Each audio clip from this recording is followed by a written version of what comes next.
ये मामला ये है कि जो मध्य प्रदेश में ओबीसी वर्ग के लिए 27% आरक्षण 2019 से विधानसभा द्वारा कानून बना के लागू किया गया। इस कानून पर आज भी माननीय हाई कोर्ट का या माननीय सुप्रीम कोर्ट का स्थगन आदेश नहीं है।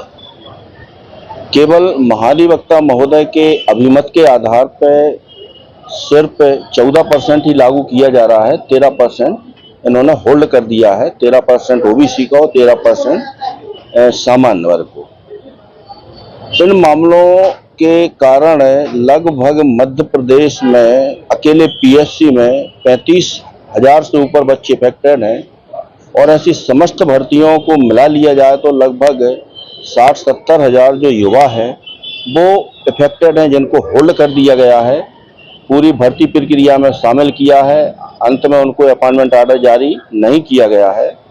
तो ऐसे प्राथमिक शिक्षक के लगभग 300 बच्चे 22 जिलों से आए हुए थे। उनकी तरफ से माननीय हाईकोर्ट में याचिका लगाई थी, जिसमें कल माननीय डिवीजन बेंच द्वारा उसकी प्रारंभिक सुनवाई की गई थी और माननीय न्यायालय ने पूरा मामला सुनने के बाद में महाधिवक्ता से कहा कि भाई सरकार ने स्वयं कानून बनाया है और इसे लागू करना क्यों नहीं चाहती।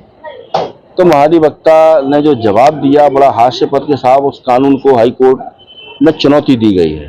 तो कोर्ट ने बोला कि भाई चुनौती दी गई है तो उसको लागू करने के लिए कोर्ट ने कोई अंतरिम आदेश पारित नहीं किया है और सुप्रीम कोर्ट के ऐसे दिशा निर्देश भी हैं कि विधायिका द्वारा कोई भी कानून बनाया गया है तो उस कानून को प्रथम दृष्टया ये माना जाता है कि कानून सही है और उसकी वैधानिकता डिसाइड किए बिना उसके परिवर्तन पर रोक लगाने का संवैधानिक अधिकार ना हाई कोर्ट को है ना सुप्रीम कोर्ट को है। फिर भी केवल महाधिवक्ता ने अपने अभिमत के कारण होल्ड कराया गया है। इस बात को लेकर के कोर्ट भी बड़ी आश्चर्यजनक हुई। फिर कोर्ट ने बोला कि जो अन्य प्रकरण कुछ जो सुप्रीम कोर्ट ट्रांसफर हुए हैं उनमें क्या स्थिति है। तो कोर्ट को अवगत कराया गया कि वो प्रकरण महाधिवक्ता महोदय ने जानबूझ के यहाँ से ट्रांसफर कराए हैं और चूंकि बीइंग हम स्पेशल काउंसिल अपीयर होते थे उसमें, यदि इसमें हमको अपॉर्चुनिटी दी जाती तो 2021 में ही हम निर्णित करा देते मामले, चूंकि इन्होंने इन मामलों में बहस करने नहीं दी और सुप्रीम कोर्ट ट्रांसफर करा दिए। लगभग 4 महीने हो गए मामलों को, जिसमें शासन की ओर से उन प्रकरणों को निराकृत कराने में कोई रुचि नहीं ली जा रही है।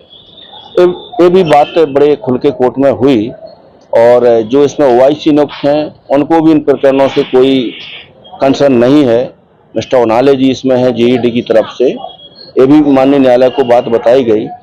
और जो अभी इन्होंने होल्ड की है भर्ती हैं वो एक याचिका है, यहाँ पे एक राजनीतिक पार्टी है यूथ फॉर इक्वलिटी, उसने जो पिटीशन फाइल की है तो उस पर मुख्य बहस हुई कि किसी भी राजनीतिक पार्टी को याचिका दाखिल करने का अधिकार नहीं है और कोर्ट में महाधिवक्ता द्वारा उस याचिका पर बिना किसी लोकस के बहस किए और उस पर स्थगन आदेश कराया गया है 4/8/2023 को और उस आदेश का हवाला दे करके ये इन्होंने अभिमत जारी करके सारी भर्ती होल्ड कराई गई है। तो माननीय न्यायालय द्वारा उस याचिका को इस याचिका के साथ लिंक करके 9 तारीख को सुनवाई निर्धारित की है।